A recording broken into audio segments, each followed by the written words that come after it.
Nestled beneath the rolling hills of the Cotswolds lies the city of Gloucester, and from 1866 to 2003, home to the famous hydraulic engineering company Fielding and Platt. To commemorate the company's impending centenary in 1966, a film was commissioned but never completed. These short edited clips illustrate equipment manufactured by the company around the turn of the 19th century, much of which was still in operation at the time of filming in the 1960s. This film has been compiled by members of the Fielding and Platt Heritage Group from Company Film Records held at the Gloucester Archives.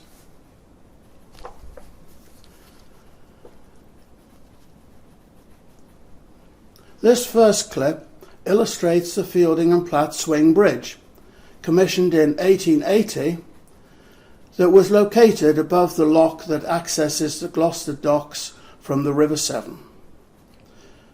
These views are taken from within the dock area, with the Severn in the background and the former prison to the right across the road.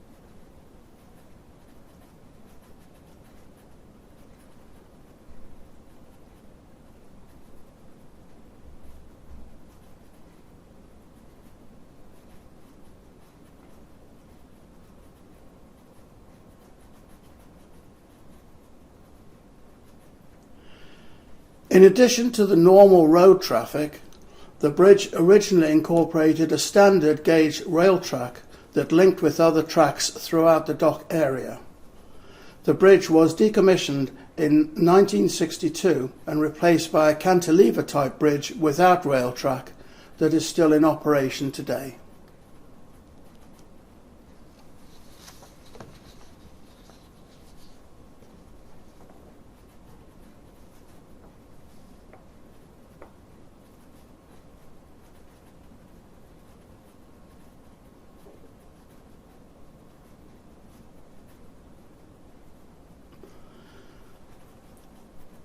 In 1890, Adamant Stone, a company based in Aberdeen, purchased a 3-mould press, hydraulic accumulator and 2 sets of duplex pumps for the production of hydraulically pressed concrete paving slabs.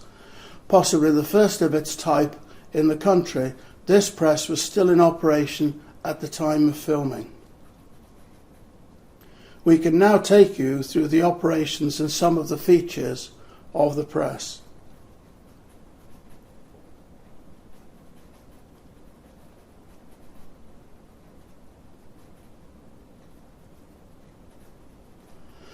The operator on the right removes the finished press concrete slab using a vacuum crane, whilst the press operator on the left simultaneously fills the empty mould with a fresh supply of concrete.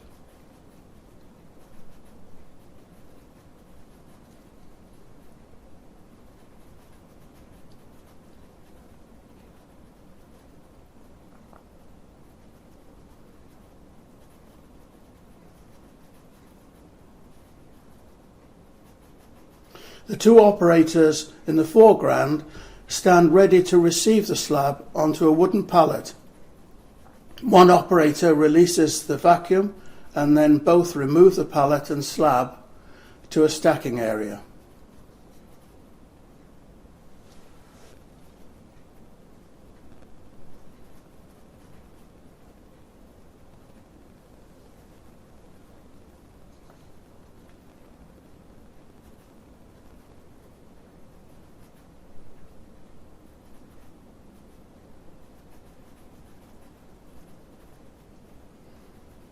Now here is the whole process from another angle. Note the wheel and chain in the foreground A weight is attached to the end of the chain and used to reset the table.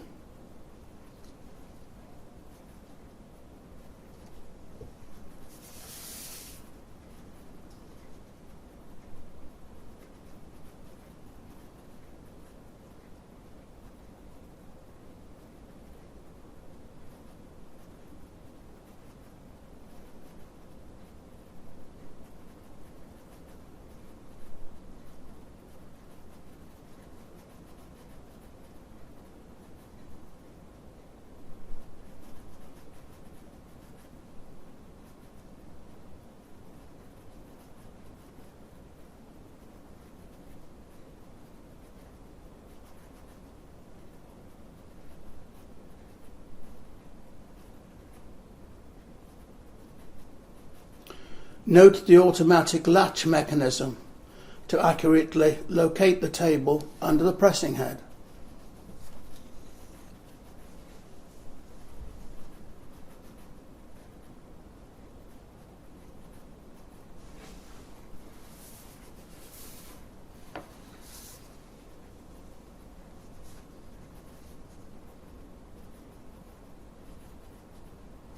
And now a close-up of the wheel and chain powered by a single-acting hydraulic cylinder mounted on the other side of the press and used to rotate the table.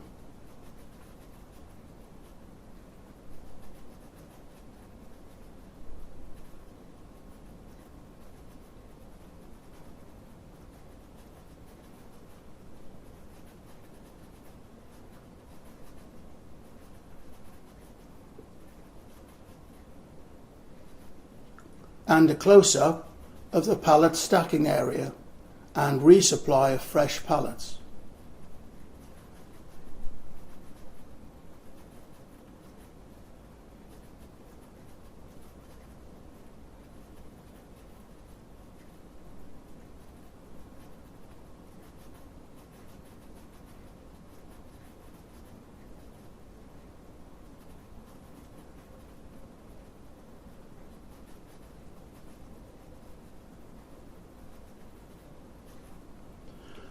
Some views from the operator's side of the press, illustrating the filling and table rotation.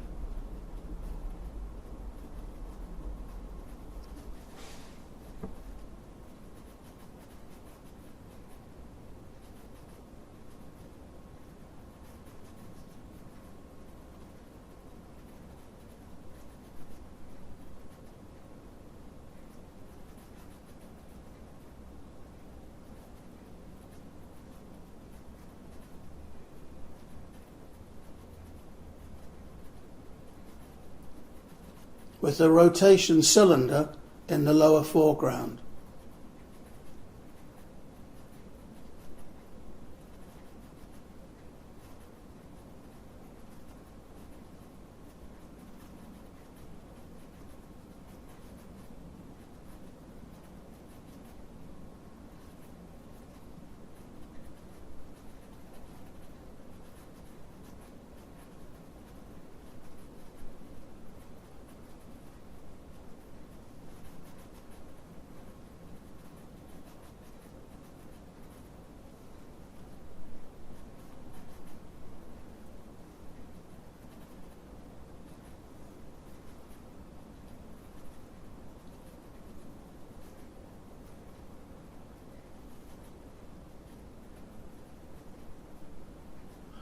A weight-loaded accumulator, shown here, working in conjunction with the duplex water pump, provides the necessary force to power the press.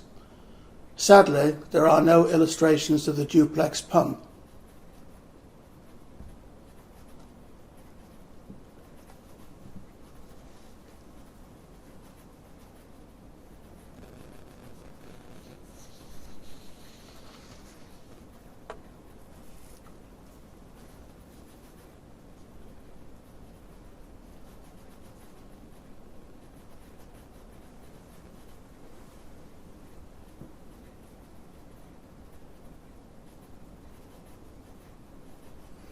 And finally, some views of the adamant stone yard with stacked products ready for dispatch in the foreground, and transport to the rear.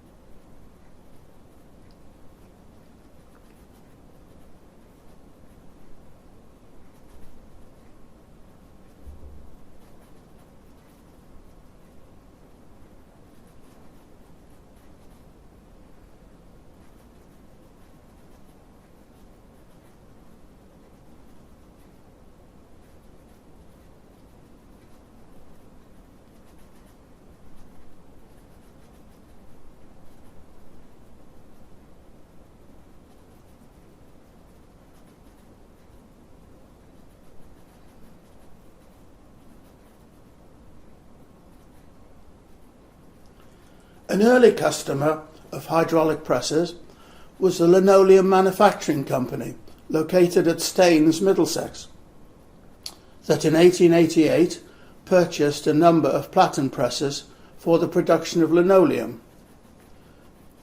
These single daylight presses of approximately 1,000 tons force and 3-inch stroke were equipped with steam-heated platens that pressed and cured the product. These presses were still in operation at the time of filming in 1964. Each press required at least 2 operators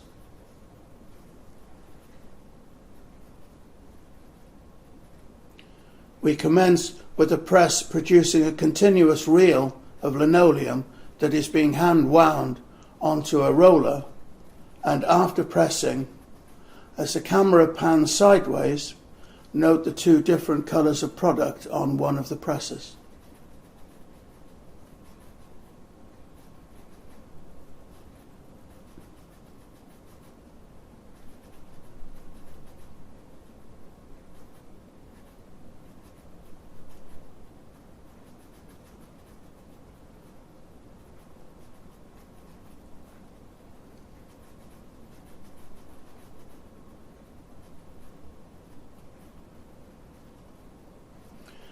We now pan sideways again to a press that is producing individual products. Note the loose steel sheet that is removed prior to the removal of the finished item. And also note how flexible the material is even after pressing.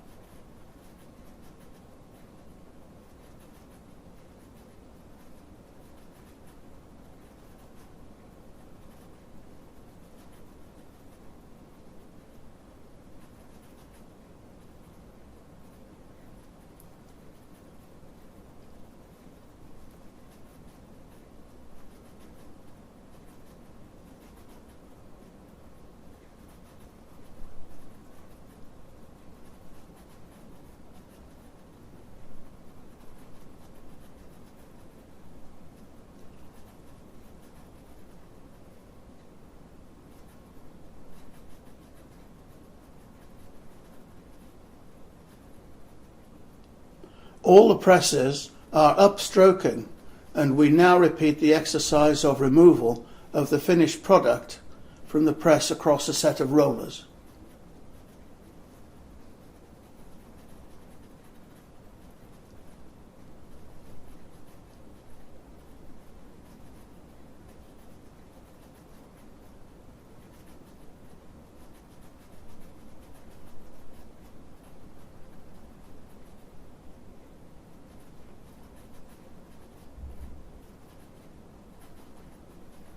Following removal of the product, the bottom sheet is wiped clean and then sprayed with what is assumed to be a lubricant to prevent sticking.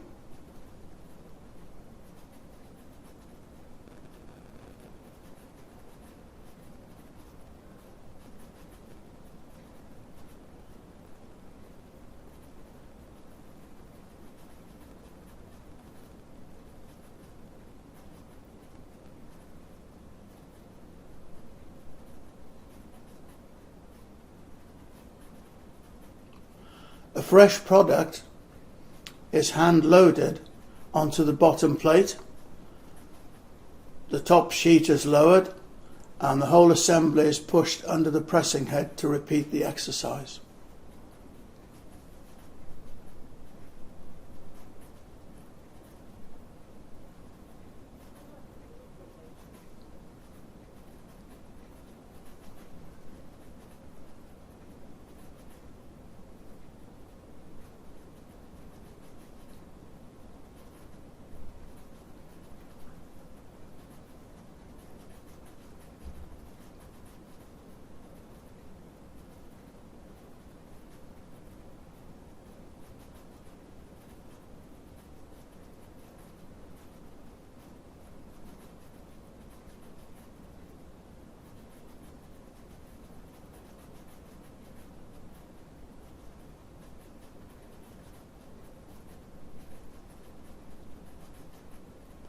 The final views of this section illustrate the inspection process of some finished items.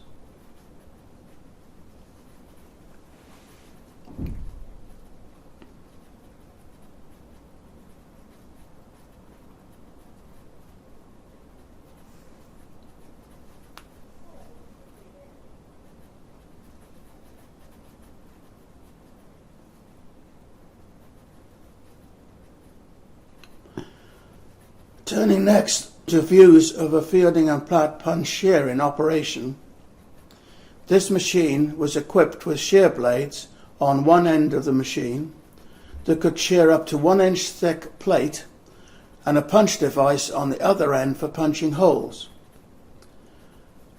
As can be seen, this machine is being used to shear scrap in a railway yard, and it is possible that this was filmed at the Gloucester Railway Carriage and Wagon Works.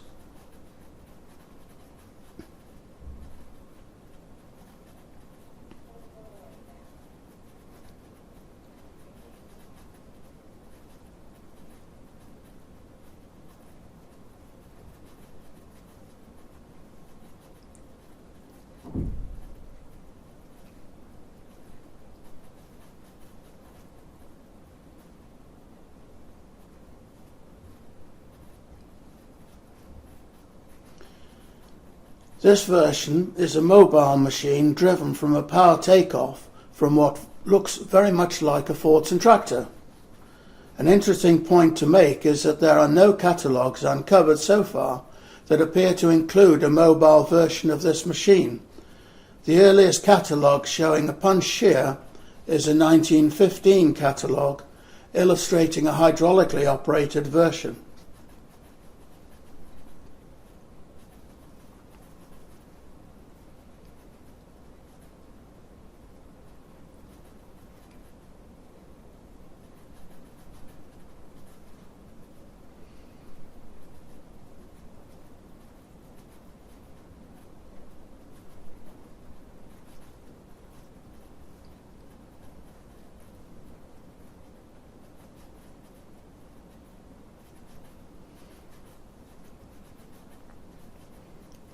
As can be seen in this long-distance view, a variety of scrap is being sheared from thick plate to pipe.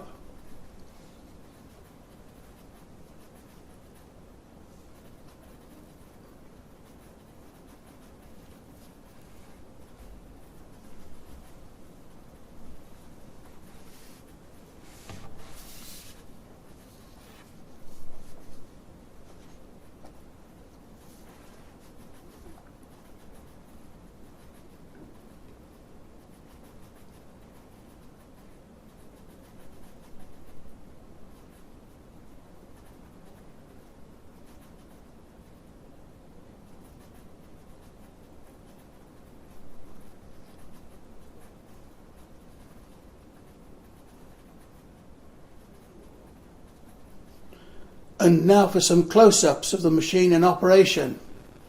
No sign of risk assessment or health and safety at work in this yard.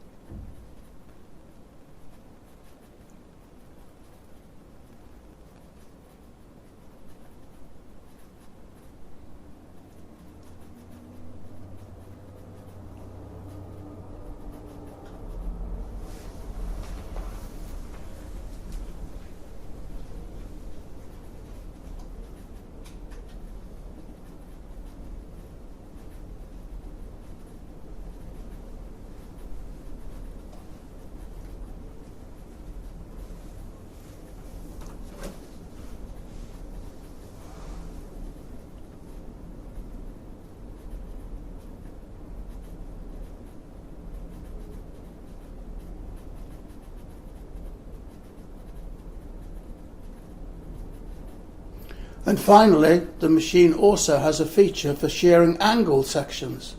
Very neat.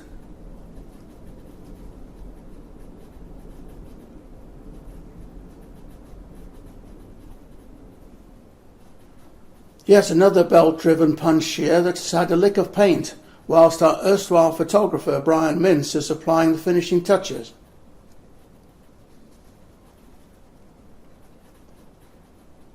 In this case, it can be seen that this is not a mobile machine as it is bolted to the floor. It is possible that this was also filmed at the Gloucester Railway Carriage and Wagon Works. These long-distance views show the operator cropping a long flat bar of steel into short lengths.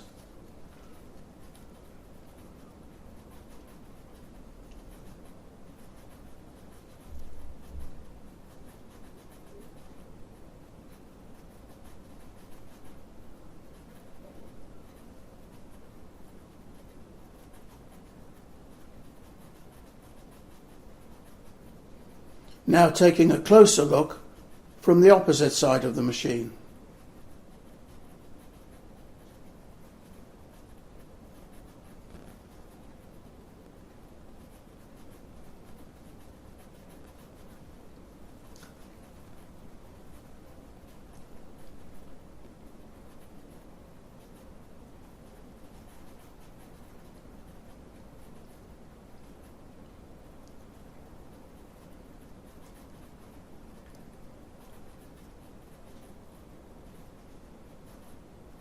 And even closer still.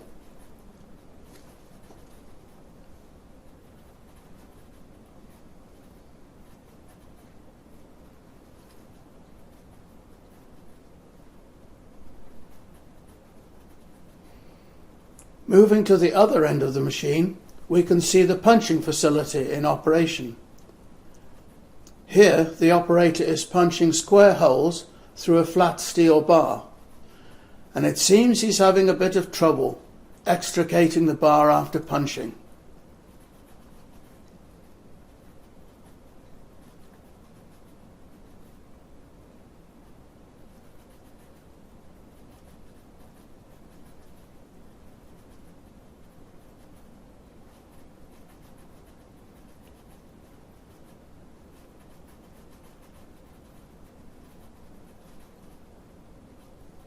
Finally, we see a close-up of the hand-painted nameplate.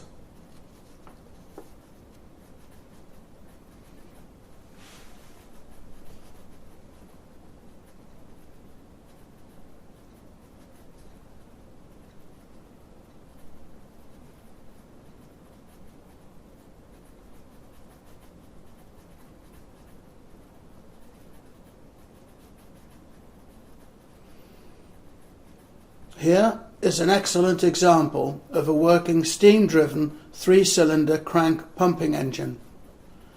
This engine was filmed at the Gloucester Railway Carriage and Wagon Works, and company records indicate that an engine was purchased in 1918. The wagon works had a variety of hydraulic machinery, and it is probable that this pump fed a centralised weight-loaded accumulator that provided power to all the presses.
Now, a very short clip of a belt-driven planer.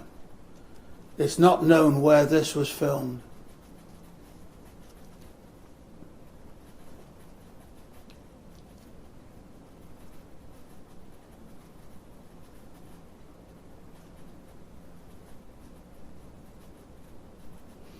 And finally, a clip of an oil engine and generator filmed in the 1960s at Buckfastleigh, Devon. The first clip is of the owner entering the engine house, with apologies for the quality of some of the film.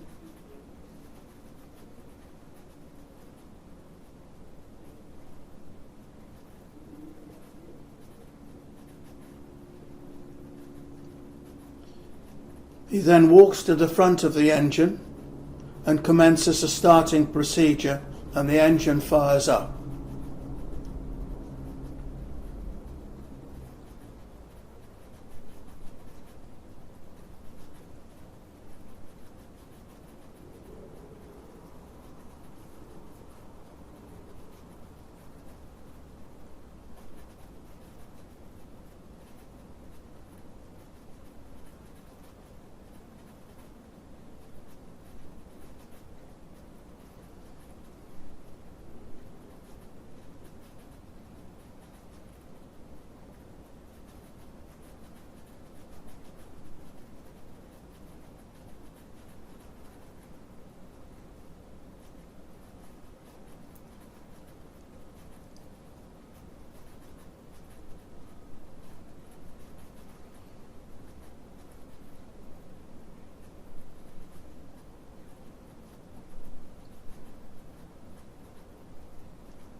We can see various views of the engine running and the belt drive to the generator at the rear of the room.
Time now to lock up and go home.